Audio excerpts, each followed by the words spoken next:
Bonjour à tous, un nouveau partage aujourd'hui dans lequel on va voir comment créer des tableaux dynamiques et personnalisés dans Word. Bien sûr, ces tableaux sont parfaits pour organiser vos données dans les tableaux et ainsi rendre on va dire rendre vos documents un peu plus professionnels.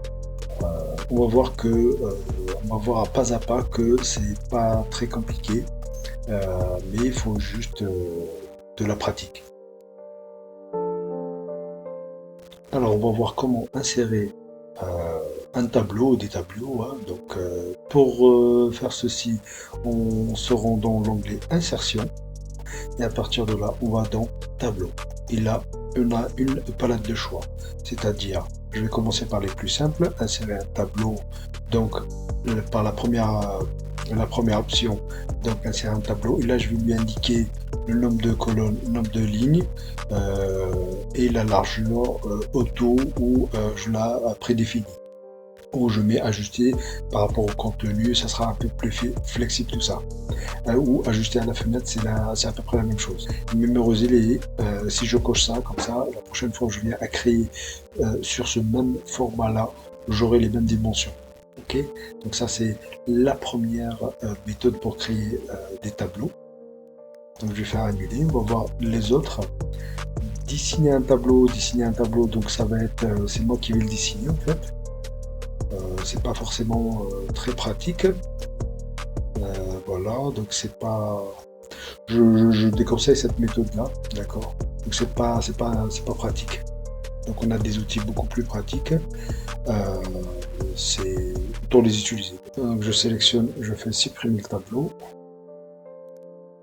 On va voir l'autre méthode qu'il nous reste. Donc on a celle-là. Celle-ci, elle est très intéressante. Ajouter une feuille de calcul, c'est-à-dire ajouter une feuille Excel. Donc c'est vraiment très pratique si on veut faire des calculs, tout ça.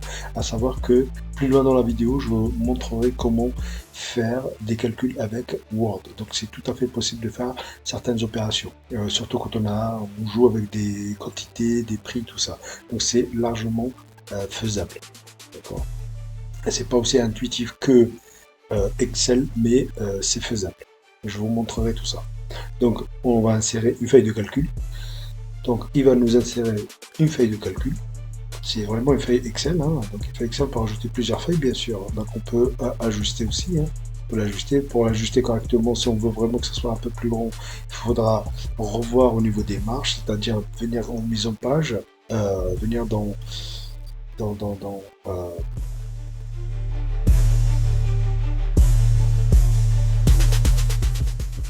venir dans. Donc, il faut que je sorte de là. Il faut venir dans les marges, dans conception, mise en page, pardon. Et là, choisir des marges étroites. Et là, on peut l'agrandir un petit peu. On peut agrandir notre feuille. Voilà. Pour l'instant, je vais faire CTRL Z. On va en rester. Donc, je la remets. Insertion. Insérer feuille de calcul. C'est vraiment pratique, donc à vous de voir. Donc, moi, je partage avec vous ce qu'on peut. Et c'est admettons, donc là, le fait quand je suis à l'extérieur, j'ai une feuille normale. Et dès que je clique dessus, je double-clique, ça s'ouvre et on a l'interface d'Excel. D'accord. On a vraiment l'interface d'Excel. On a tous les onglets d'Excel. D'ailleurs, on voit, hein, c'est une feuille Excel. Hein. C'est vraiment très pratique. On a la barre des formules ici. Donc, c'est admettons, je mets égal pour indiquer que je vais faire une formule. C'est admettons, je vais mettre, moi, je sais pas, somme par exemple. Donc, j'ai toutes les formules. Donc, c'est vraiment une vraie feuille Excel. Donc, c'est très, très, très pratique. Ok, donc je vais faire échappe pour sortir. Voilà, donc ça c'est une autre possibilité. Insérer une feuille de calcul. Donc là, comme ça, une fois qu'on aura fait ce qu'on a à faire, tout ça, il suffit de cliquer à l'extérieur et après on a tout. Hein. Donc c'est-à-dire si on a là, admettons on a des produits, des quantités, des prix unitaires et le total, les remises, tout ça. Donc tout ça apparaîtra comme si c'est une feuille, comme sur une feuille Excel normale. Je vais supprimer celle-là. Donc je supprimer la feuille de calcul et on va voir la dernière. La dernière c'est des tableaux prédéfinis en fait, c'est des tableaux modèles. Donc ça peut être pratique. Donc on a plusieurs. Hein. Après à vous de voir. Hein. Choisissez celui-ci par exemple. Voilà, à vous. Après il restera juste à modifier si ça vous convient. Vous pourriez faire quelques modifications au niveau des titres, les intitulés, tout ça. Sinon, vous choisirez un autre. On va voir ce qu'il propose d'autre. Donc là, on a, c'est à peu près le même. CTRL Z, insertion, un tableau rapide. Donc on a des calendriers, on a des tableaux comme ceci. Après, à vous de, voilà, de les adapter. Donc je fais CTRL Z, insertion. Donc voilà, vous avez la possibilité de les parcourir. Il n'y en a pas tant que ça, mais il y en a quelques-uns qui pourraient, donc vous avez les calendriers, tout ça, donc ça peut être pratique. Mais nous, ce qui nous intéresse, c'est vraiment créer notre tableau à nous. Donc on a cette grille-là, et cette grille-là, en fait, c'est pour ça, c'est mieux d'utiliser la grille, c'est beaucoup plus rapide que le dessiner ou utiliser la première. D'accord, donc là je suis ici, si je veux deux, deux colonnes par exemple, deux colonnes de lignes, voilà, trois colonnes, 2 fois 3, 4, où je peux descendre, donc on a le chiffre ici qui change à chaque fois. Donc ça peut être pratique, donc on va prendre 4, comme ceci. Et voilà, et on a nos tableaux. Là, pour l'instant, on n'a rien, on n'a que des lignes. Après, il faut savoir qu'on peut... déjà, dans un premier temps, dès qu'on crée nos tableaux, quand je suis à l'extérieur, j'ai rien. Par contre, dès que je me mets dessus, j'ai deux onglets qui apparaissent. Donc, création de tableau et disposition du tableau. Donc, le premier, ici, on a pour tout ce qui est personnalisation. On a ici ce bloc ici, option de style de tableau. Donc, on a à peu près la même chose que pour Excel, c'est-à-dire première colonne, les en-têtes, des lignes totales, lignes à bande, etc., etc. Après, à vous de voir par rapport à vos préférences, cocher, décocher ceux qui vous intéressent ou pas. Après, ici, au niveau des traits, la grosseur du trait. Donc ici, est-ce qu'on veut des pointillés, etc. Donc c'est vraiment personnalisable à souhait, style de couleur. Donc à vous de vraiment, c'est très pratique. Les bordures, donc si je sélectionne par exemple ici, je sélectionne et je me mets. Et encore une chose qui est très pratique, c'est-à-dire dès que je sélectionne là, j'ai une palette déjà de commandes ou clics. Donc ça c'est pratique déjà. Déjà les plus au niveau de tout ce qui est centrage, modification des couleurs, la trame de fond, tout ça, ça éviterait de repasser à chaque fois par là. Donc je suis ici, je sélectionne et j'ai cette palette là. Souvent, elle est très pratique celle-là parce que souvent on utilise soit soit pour ajouter des lignes ou des colonnes, soit pour supprimer des lignes ou des colonnes ou le tableau en entier, ou rajouter des commentaires par exemple qu'on pense pertinent de mettre. Donc du moment où j'ai la sélection, donc j'ai ce premier onglet ici. Et là surtout, donc on a la palette de personnalisation des tableaux. Voilà, donc on a l'embarras du choix, donc on choisit celui qui nous intéresse. On va voir ça après. Donc on peut choisir une bordure. Qu'est-ce que style de bordure, ça j'en ai parlé. Donc on peut mettre des lignes doubles, des couleurs, c'est vraiment personnalisable à souhait. Le deuxième onglet, bien sûr, j'ai oublié de le dire, on peut modifier manuellement la longueur des lignes et des colonnes. Les colonnes, si je veux que ma colonne soit un peu plus petite ou un peu plus longue, et pareil pour les lignes, c'est mon texte ici doit repartir il doit être sur deux lignes par exemple, donc c'est tout à fait possible. Hein. Donc j'ai là, et après je peux renvoyer vers le bas. Donc CTRL Z. Donc j'ai mon tableau, donc disposition de tableau, le deuxième onglet, et là on a un peu plus de choix, c'est-à-dire en termes de mise en forme comme pour Word, c'est-à-dire les alignements, les orientations de texte, les marges qui peuvent être sur lesquelles on peut jouer, hein, mais vous pouviez peaufiner vos marges par rapport à ça.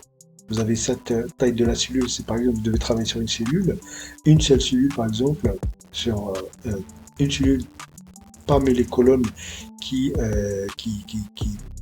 sur laquelle vous devez faire des modifications, là ça peut être beaucoup plus précis. Donc là, on a sur la largeur, sur la longueur et sur la largeur, donc c'est vraiment c'est pas mal. Ou tout simplement vous laissez sur ajustement automatique, c'est ce qu'on préconise, ce qui est préconisé. Comme ça, si le texte dès que le texte arrive ici, arrive au niveau de la ligne et rebascule vers le bas et votre colonne, elle s'ajustera automatiquement. Donc ça, c'est vraiment pratique, ça éviterait de. Mais des fois, on pourrait être amené à le faire manuellement. Ensuite, on a donc je suis ici dans cet onglet-là, donc on a la possibilité de fractionner ou de fusionner. D'accord, donc fractionner ou de fusionner par exemple. Donc si je sélectionne ces deux-là, je vais mettre fusionner, hop, elles sont fusionnées. Si par exemple je dois mettre un titre ici, etc. Donc je sélectionne celle-là et je vais mettre fractionner. Je suis revenu comme avant. Après, je pourrais fractionner le tableau, par exemple, si je sélectionne. Donc on a la possibilité de fractionner ici et on a ici pour ajouter, par exemple, des lignes. Hop, je peux rajouter, etc., etc. Donc ça, c'est vraiment pratique pour ajouter. Alors, soit on se met sur le côté, on appuie sur le plus, ou soit on se met directement dans la dernière cellule et je fais avec la touche Tab et ça va me créer mes lignes. Voilà. Pour en termes de sélection, pour sélectionner, bah, c'est très simple. Si je veux sélectionner toute ma colonne, je vais me mettre sur mon tableau et je vais venir avec le curseur me placer comme ceci. Dès que j'ai la ligne, dès que j'ai la flèche noire qui apparaît, je clique dessus et là je sélectionne toute ma plage, toute ma colonne. Si je veux sélectionner d'autres colonnes, soit je tire vers la droite ou vers la gauche, ça dépend. D'accord. Si je veux deux colonnes distinctes, je peux appuyer sur la touche CTRL. Donc la première, je l'ai sélectionnée, je vais appuyer sur la touche CTRL et je vais aller chercher la deuxième colonne sur laquelle je veux faire une sélection. Et je place mon curseur, dès que j'ai la page noire, j'appuie dessus. Et là, j'ai ma sélection qui est faite. Voilà, je peux appliquer soit une couleur, soit une mise en forme, soit un centrage, soit ce que vous voulez.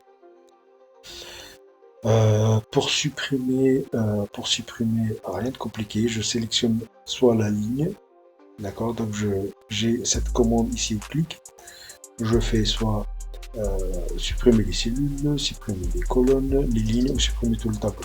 D'accord, si moi je veux supprimer la ligne, ma ligne elle est sélectionnée, je clique dessus.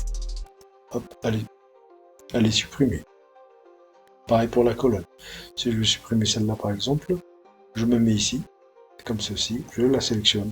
Pareil, supprimer la colonne, les colonnes. Hop, celle-là, elle est partie. Qu'est-ce qu'on a d'autre? Après, c'est comme je l'ai dit, c'est vraiment paramétrable à souhait. Qu'est-ce qu'on a d'autre? Qu'est-ce que je pourrais partager avec vous? Pour les orientations de texte, soit comme c'est comme pour Excel, vous avez format de cellule et là vous avez l'orientation du texte. Donc l'orientation de texte, il faut cliquer ici, après vous choisirez pas. Donc, comme ceci, là il va envoyer vers le bas. Si je clique encore une fois, ça va partir vers le haut. Si j'envoie comme ça revient à comment. Donc voilà. Maintenant on va voir comment personnaliser notre tableau. Donc on a créé notre tableau. C'est que des lignes, ça donne rien. Donc c'est que des lignes. Nous, ce qu'on va faire, on va venir sélectionner le tableau. Soit on clique dedans, soit on vient sélectionner. Peu importe, les deux fonctionnent. Hein. Donc je clique dedans. Et là, donc j'ai créé son tableau. Et là, je vais basculer dans style de tableau. Et là, je choisis mon tableau. On voit déjà, dès que je bouge ma souris, on voit déjà qui me sélectionne ce qu'il faut. Donc, comme ceci, on va rester sur ça, en bleu c'est pas mal, on va prendre celui-là, donc ça c'est ce qu'on a bien choisi. Donc j'ai choisi celui-là, je voulais pas sur le côté, maintenant si je veux celle-là, pourquoi pas aller, on prend celui-là, comme ça on a tout. Voilà pour la personnalisation, bien sûr vous pouvez personnaliser individuellement chaque élément, hein. Donc si ici je veux mettre une trame de fond en orange par exemple, en vert comme ceci, je peux. Donc il n'y a pas de souci là-dessus. Donc vous pouvez modifier vraiment à votre guise. Qu'est-ce qu'on a d'autre ici? Après, pour cocher ligne à bande, si je décoche, ben, ça va partir. Donc c'est bien de fois de les laisser. Visuellement, ça aide à se repérer dans les tableaux, surtout quand on a des tableaux un peu plus longs. Ligne d'en-tête, je l'enlève, je la laisse en général parce que je vais mettre des titres ici. Voilà. Première colonne, si je vois ce que je l'enlève ou pas, là ça ne fait rien. La première colonne, décocher tout ça, dernière colonne. Qu'est-ce qu'il y a d'autre à voir ici? Maintenant, vraiment, vous pouvez modifier à souhait. Là, si vous voulez gommer quelque chose, par exemple, si je veux gommer juste cette partie-là, là, hop, je gomme. Hop. Oui, voilà, donc je supprime une cellule. Ça m'a fait un fusionnement de la cellule. Donc je fais échappe pour me débarrasser de la gomme. Et voilà, donc admettons ici, je veux mon total par exemple, je veux une cellule un peu plus grande. Le mieux, voilà, c'est soit vous utilisez fusionner, je sélectionne par exemple. Donc on a cette possibilité, comme je l'ai dit tout à l'heure, hein, de fusionner. Je vais les fusionner, hop. Voilà, elles sont fusionnées. Donc la même chose que là. Voilà, donc j'ai retrouvé mon tableau initial et là on va voir est-ce que j'ai tout abordé sur ces deux onglets. Je pense que ouais, j'ai rien oublié, j'espère en tout cas. J'en ai parlé, la personnalisation, trame de fond, le style de bordure que vous voulez mettre pour vos tableaux, l'épaisseur des traits, j'en ai parlé. Les options de tableau, cocher, décocher à votre guise. Donc non, je pense que j'ai tout abordé. Donc je vais remplir un peu le tableau. J'ai rempli un petit peu mon tableau et avant que j'oublie, il faut savoir qu'on peut appliquer un tri, par exemple. Sur cette colonne là, par exemple, là j'ai fait exprès de mettre pas dans l'ordre alphabétique. Donc on va voir ça. Donc, je sélectionne les données sur lesquelles je vais appliquer un tri. Là, je vois que dans ma palette au clic ici, des options, je n'ai pas la possibilité, en tout cas, je ne la vois pas. Ce que je vais faire, c'est aller dans disposition de tableau et là, je vais appliquer. Donc là, j'ai déjà 2-3 fonctions, c'est-à-dire j'ai ici trier, la fonction trier, convertir en texte et formule qu'on verra un peu plus tard. Donc nous, on va appliquer un tri. Et donc j'ai déjà ma sélection. Je laisse par défaut croissant, donc c'est le sens que je veux, donc je fais OK. Et voilà. Donc là, il m'a fait le tri. D'accord? Faut pas prendre toute la colonne parce que sinon il va vous mettre les vides au-dessus. Donc faut vraiment prendre juste les données qui vous intéressent. Et je vais dans données, donc disposition de tableau, donc l'onglet disposition de tableau, données, et j'applique le tri. Et là on a notre tri. Voilà. Maintenant cette colonne là je vais la laisser alignée sur la gauche. Les autres par contre, ceux-ci, donc au moins les deux là, je vais les mettre, je vais les centrer. Donc je mets centre, voilà, elles sont centrées, donc il commence à avoir un peu plus de rendu.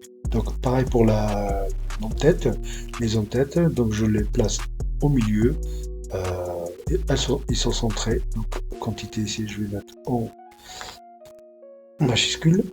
Donc on a une quantité, un prix unitaire et un total qu'on va voir juste après.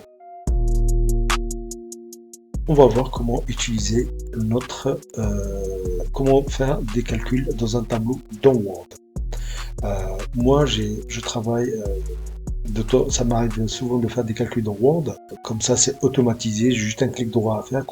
Pour mes documents finaux que j'utilise régulièrement, j'ai déjà appliqué ces formules-là et comme ça, à chaque fois que je viens à utiliser le document récurrent, je fais juste sur la case qui m'intéresse, je fais clic droit et je fais mise à jour. Donc je change mes données concernées, donc je change mes données et après je viens dans la case sur laquelle j'ai appliqué une formule, je fais clic droit, mettre à jour les champs et après il calcule automatiquement. Donc comme moi je l'utilise régulièrement, je l'ai déjà placé ici dans ma barre d'outils. Donc je l'ai placé déjà dans ma barre d'outils ici, et je vous ai déjà dit lors de la vidéo que j'ai faite concernant la personnalisation de la barre d'outils pour les différentes composantes de la suite Office, à savoir Excel, PowerPoint, Word, Outlook, etc. Donc ce que j'ai là, c'est quasiment 90% que j'utilise au quotidien. Donc comme je l'ai ici, mais sinon, si vous ne l'avez pas, il faut aller la chercher. Je laisse regarder la vidéo de comment la personnaliser. Donc pour calculer le produit ici, pour calculer mon total, c'est très simple. Donc je viens sur la cellule qui m'intéresse, sur laquelle je vais sur laquelle je vais appliquer une formule. Je viens dans l'onglet disposition de tableau, données, et je vais appliquer formule. Donc je clique sur formule, et là, par défaut, j'ai cette fenêtre-là. Nous, c'est pas ce qui nous intéresse. Par défaut, il vous met sur somme, donc la somme, pour faire la somme. Nous, on a ici quelques fonctions ici, basiques. Donc nous, malheureusement, elles sont en anglais, mais c'est pas très compliqué. Donc il faut aller chercher. Nous, ce qui nous intéresse, donc c'est pas la somme, c'est pas le max, quoi que ce soit. Nous, ce qui nous intéresse, c'est le produit. C'est-à-dire, il doit nous faire le produit de ça fois ça. Ou inversement, il n'y a pas de sens. Ça change rien. Il faut lui indiquer left, c'est-à-dire, il faut lui dire d'aller me faire le produit sur ce qu'il y a à gauche. Si c'était au-dessus, on va lui mettre haut, mais il faut lui expliquer en anglais. Donc, il faut lui mettre above. Si c'est en dessous, c'est down. Si c'est à droite, c'est right. Donc, c'est pas compliqué. Ça paraît un peu... faut le savoir. Donc, c'est pas très compliqué. Mais une fois qu'on a drillé, c'est facile. De toute façon, les formules, il faut les poser une fois. Et après, à chaque fois, vous avez juste à modifier les cases que vous devez modifier. Après, venir sur la cellule totale et faire un clic droit, mettre les champs à jour, mise à jour des champs. Donc, on va voir ça ensemble. Ensuite, avant de finir, on va choisir le format. Le format, on va le mettre en euros. Et normalement, on a fini. Donc, faut pas oublier le égal product left. Donc, fais-moi le produit de tout ce que tu as à gauche. Et je fais OK. À partir de là, voilà. Et là, je peux faire la même. Là, je peux juste tout simplement copier. Hein. Je peux copier ce que je viens de faire. Coller, coller, coller, coller. Après, je clique sur la case qui m'intéresse et je fais mettre à jour le champ. Mettre à jour les champs. Hop. Et là, on a 2 fois 2, 4. Et ainsi de suite. Mettre à jour les champs. 2. Mettre à jour les champs. Mettre à jour les champs. Et si, admettons, là, je veux mon gros total. Je me mets là. Donc, si, admettons, là, j'écris le total. Comme ceci. Je sélectionne CTRL-SHIFT, la flèche gauche, CTRL-G pour le mettre en gras. Et je vais refaire la même procédure, c'est-à-dire je vais dans disposition de tableau, données, formule, et là, je vais chercher la fonction somme. Donc, la fonction somme, et là, à l'intérieur, je vais mettre left. Above, pardon. Bon, après, l'orthographe, c'est pas compliqué à trouver. Je remets le même format et je fais OK. À partir de là, il m'a calculé. Donc voilà, on a le total. Donc c'est vraiment très très pratique.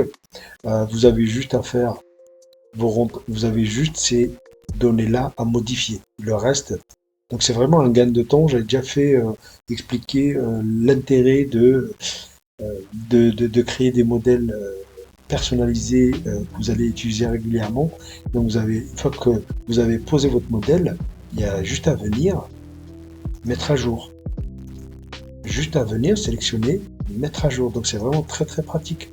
Si j'enlève tout ça, j'ai rien. Si je mets mettre à jour, hop, il y aura 0. Etc. etc. Ok. Si je fais ça entre les deux, oh non, il les prend pas par deux. C'est mettre à jour, mettre à jour. Donc c'est vraiment très très pratique. Donc c'était pour vous montrer qu'on peut faire des calculs dans Word, sur un tableau dans Word. Qu'est-ce que je pourrais vous dire d'autre pour l'utilisation du tableau? Il faut savoir qu'on peut utiliser par exemple des, euh, des tableaux imbriqués, c'est-à-dire dans une cellule de tableau, on pourra créer d'autres d'autres petits tableaux si vous voulez, plusieurs d'autres cellules. Donc c'est ce qu'on appelle les tableaux imbriqués. Euh, donc ça peut être pratique aussi des fois, ça dépend ce qui est demandé, donc ça peut être intéressant à faire. Euh, Après, ben, faudra de la pratique, de l'utilisation des tableaux, donc faut pas que ça vous rebute. Donc avec de la pratique, vous allez voir, vous allez devenir, vous allez vous sentir à l'aise et vous adopterez justement ce- Donc voilà, après il faudra de la pratique, pratiquer, et vous allez devenir de plus en plus à l'aise dans l'utilisation des tableaux dans Word. Donc voilà, j'espère que ce partage vous sera utile maintenant que vous savez comment créer et personnaliser les tableaux de Word. J'espère en tout cas que ces astuces vous aideront à organiser vos documents plus efficacement et à donner un aspect un peu plus professionnel. Et j'espère que tout ça vous sera utile dans votre quotidien. Euh, N'oubliez pas de vous abonner et de laisser un like ou un commentaire ou surtout si j'oublie quelque chose, merci de le mentionner. Je vous dis à bientôt pour un nouveau partage.